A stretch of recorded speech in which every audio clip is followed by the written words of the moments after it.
ये आकाशवाणी रायपुर है। प्रादेशिक समाचार बुलेटिन के साथ मैं शुभ्रा भट्टाचार्य।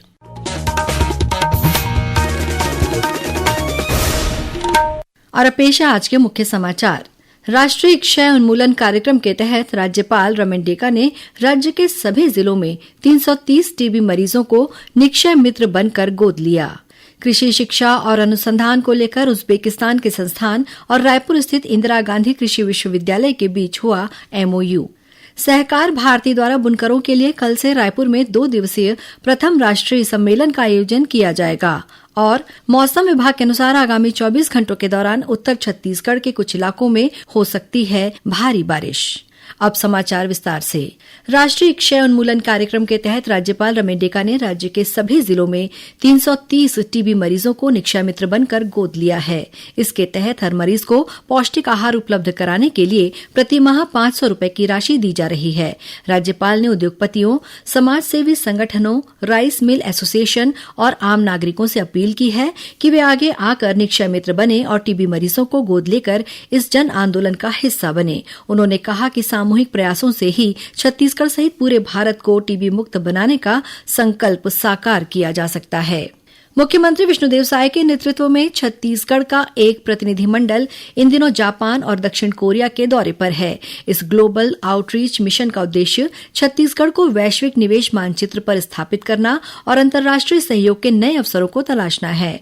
श्री साय ने जापान पहुंचने के बाद सबसे पहले राजधानी टोक्यो के ऐतिहासिक असाकुसा मंदिर के दर्शन किए। टोक्यो का ये सबसे प्राचीन और प्रतिष्ठित मंदिर शांति और सामर्थ्य का प्रतीक माना जाता है। मुख्यमंत्री ने आज टोक्यो में एनटीटी लिमिटेड जापान की सीईओ कायो इतो से मुलाकात की। ये कंपनी आईटी इंफ्रास्ट्रक्चर और डिजिटल समाधान के क्षेत्र में अग्रणी मानी जाती है। इस अवसर पर छत्तीसगढ़ में डिजिटल, आईटी और तकनीकी आधारित निवेश पर चर्चा हुई। छत्तीसगढ़ विधानसभा में नेता प्रतिपक्ष डॉक्टर चरणदास महंत ने राज्य कैबिनेट में मंत्रियों की संख्या 14 हो जाने को लेकर राज्यपाल रमन डेका को पत्र लिखा है, जिसमें उन्होंने संविधान के अनुच्छेद और विधानसभा के सदस्यों की संख्या का हवाला देते हुए एक मंत्री को पद से हटाए जाने की मांग की है। डॉक्टर महंत ने राज्यपाल को लिखे पत्र में कहा है कि संविधान के अनुच्छेद 164 के अनुसार किसी राज्य की मंत्रिपरिषद में मुख्यमंत्री सहित मंत्रियों की कुल संख्या उस राज्य की विधानसभा के सदस्यों की कुल संख्या में 15% से अधिक नहीं होनी चाहिए। गौरतलब है कि मुख्यमंत्री विष्णुदेव साय कैबिनेट में हाल ही में 3 नए मंत्री शामिल किए गए हैं। छत्तीसगढ़ के धान की विलक्षण जैव विविधता और उत्पादन तकनीक ने उज्बेकिस्तान के वैज्ञानिकों को प्रभावित किया है। इंदिरा गांधी कृषि विश्वविद्यालय में आयोजित संगोष्ठी में शामिल होने के लिए उज्बेकिस्तान का एक प्रतिनिधिमंडल रायपुर पहुंचा है। संगोष्ठी के दौरान उज्बेकिस्तान के वैज्ञानिक प्रोफेसर ओयबेक रोजीव के संस्थान और इंदिरा गांधी कृषि विश्वविद्यालय के बीच कृषि शिक्षा और अनुसंधान को लेकर एक समझौता ज्ञापन पर हस्ताक्षर किए गए। इसके तहत कृषि, पर्यावरण, जल संरक्षण, औषधीय पौधों का उत्पादन, खाद्य प्रसंस्करण जैसे क्षेत्रों में संयुक्त अनुसंधान कार्य किए जाएंगे। इससे इंदिरा गांधी कृषि विश्वविद्यालय के विद्यार्थियों को अंतर्राष्ट्रीय स्तर पर उच्च शिक्षा और अनुसंधान के अवसर प्राप्त होंगे। संगोष्ठी की अध्यक्षता विश्वविद्यालय के कुलपति डॉक्टर गिरीश चंदेल ने की। इस बीच उज्बेकिस्तान के इस प्रतिनिधिमंडल ने आज कृषि मंत्री रामविचार नेताम से सौजन्य मुलाकात की। संसद ने कल ऑनलाइन गेमिंग संवर्धन और विनियमन विधेयक को पारित कर दिया है। ये विधेयक ई स्पोर्ट्स और ऑनलाइन सोशल गेम्स को प्रोत्साहित करने, साथ ही हानिकारक ऑनलाइन मनी गेमिंग सेवाओं, विज्ञापनों और उनसे संबंधित वित्तीय लेन देन पर प्रतिबंध लगाने के बारे में है। कानून का उल्लंघन करने पर 3 साल तक की कैद और 1 करोड़ रुपए तक के जुर्माने या दोनों का प्रावधान है। पुलिस मुख्यालय में एआईजी टेक्निकल सर्विसेज कवि गुप्ता ने इस विधेयक की सराहना करते हुए कहा कि इससे छत्तीसगढ़ के लाखों युवाओं के भविष्य को बचाया जा सकेगा। संसद द्वारा ऑनलाइन मनी गेमिंग प्लेटफॉर्म्स को प्रतिबंधित करने हेतु बिल पारित किया गया है, जो कि एक सराहनीय कदम है। पिछले कई दिनों से पूरे देश के साथ साथ छत्तीसगढ़ में भी इन ऑनलाइन मनी गेमिंग प्लेटफॉर्म्स से संबंधित शिकायतें प्राप्त हो रही थी। ऐसे ऑनलाइन मनी गेमिंग प्लेटफॉर्म्स न केवल एक बुरी लत पैदा करते हैं, बल्कि कई युवाओं की आर्थिक बर्बादी का भी बड़ा कारण है। वर्तमान में मौजूद कानून में खामियां होने का फायदा इन प्लेटफॉर्म्स को प्राप्त हो रहा था। इसलिए इस नए कानून के आने के बाद न केवल ऐसे प्लेटफॉर्म्स पर रोक लगेगी, बल्कि लाखों युवाओं का भविष्य भी बचाया जा सकेगा। भारतीय रेलवे के इतिहास में दक्षिण पूर्व मध्य रेलवे ने एक और स्वर्णिम अध्याय जोड़ दिया है। वित्तीय वर्ष 2025-26 में महज 144 दिनों में 100 मिलियन टन माल का लदान करने की उपलब्धि हासिल की है। ये उपलब्धि देश की ऊर्जा आवश्यकताओं, कोयला आधारित पावर प्लांट्स, इस्पात उद्योगों और विभिन्न कारखानों को निर्बाध आपूर्ति सुनिश्चित करते हुए हासिल की गई है। माल लदान की इस उपलब्धि के साथ ही एसईसीआर ने 28 जुलाई को मात्र 119 दिनों में 10,000 का माल भाड़ा राजस्व अर्जित किया है। सहकार भारती द्वारा बुनकरों के लिए कल से रायपुर में 2 दिवसीय प्रथम राष्ट्रीय सम्मेलन का आयोजन किया जाएगा। उद्घाटन सत्र में विधानसभा अध्यक्ष डॉ रमन सिंह, उप मुख्यमंत्री अरुण साव, विजय शर्मा, उद्योग मंत्री लखनलाल देवांगन और सहकारिता मंत्री केदार कश्यप शामिल होंगे। सहकार भारती के राष्ट्रीय अध्यक्ष डॉ उदय जोशी ने बताया कि सम्मेलन में विभिन्न राज्यों के 1,000 से अधिक बुनकर भाग लेंगे। सम्मेलन में बुनाई उद्योग की वर्तमान चुनौतियों, बुनकरों के मुद्दों और अन्य विषयों पर विस्तार से चर्चा की जाएगी। साथ ही विभिन्न प्रस्ताव भी पारित किए जाएंगे। प्रादेशिक समाचार आप आकाशवाणी रायपुर से सुन रहे हैं।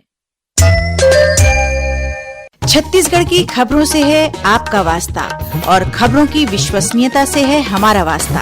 आकाशवाणी समाचार रायपुर के प्रादेशिक समाचार बुलेटिन के साथ ही हमारे समसामयिक कार्यक्रम आप रेडियो के अलावा अपने मोबाइल पर भी सुन सकते हैं। आकाशवाणी समाचार फेसबुक, ट्विटर और यूट्यूब पर भी उपलब्ध है। हमारा Facebook page Chhattisgarh news on AIR, Twitter handle CGAIR news और हमारा यूट्यूब चैनल है छत्तीसगढ़ AIR न्यूज। तो अब रेडियो के साथ ही आपके मोबाइल के जरिए भी हम पहुंच रहे हैं आप तक। छत्तीसगढ़ की हर खबर के लिए सुनते रहिए आकाशवाणी समाचार। और अब आगे बढ़ते हैं बाकी के समाचारों की ओर। तीजा पर्व के अवसर पर महिलाओं की सुविधा को ध्यान में रखते हुए दक्षिण पूर्व मध्य रेलवे ने विशेष ट्रेन चलाने की घोषणा की है। रायपुर अनूपपुर और रायपुर ताड़ोकी के बीच 2 जोड़ी तीजा फेस्टिवल फास्ट मेमू ट्रेनें 24, 25, 28 और 29 अगस्त को चलाई जाएंगी। राजधानी रायपुर में वीडियो और लोकेशन शेयरिंग के जरिए हेरोइन का सिंडिकेट चला रहे गिरोह के 6 सदस्यों को पुलिस ने गिरफ्तार किया है, जिनमें 2 महिलाएं भी शामिल हैं। इनके पास से पुलिस ने 273 ग्राम से अधिक हेरोइन जब्त की है, जिसकी कीमत 57 लाख रुपए से अधिक बताई जा रही है। कबीरनगर थाना पुलिस ने आरोपियों के खिलाफ नारकोटिक्स एक्ट के तहत मामला दर्ज किया है। श्रोताओं, प्रादेशिक समाचार एकांश का समसामयिक विषयों पर आधारित कार्यक्रम बातों बातों में इस बार गौधाम योजना पर छत्तीसगढ़ राज्य गौ सेवा आयोग के अध्यक्ष विशेश्वर सिंह पटेल से ली गई विशेष भेंटवार्ता का प्रसारण किया जाएगा। इस कार्यक्रम का प्रसारण कल 23 अगस्त को FM चैनल पर सुबह 9 बजे से और प्राइमरी चैनल पर सुबह 10:30 बजे से किया जाएगा। इसे छत्तीसगढ़ स्थित आकाशवाणी के सभी केंद्र रिले करेंगे। और अब पेश है मौसम का हाल।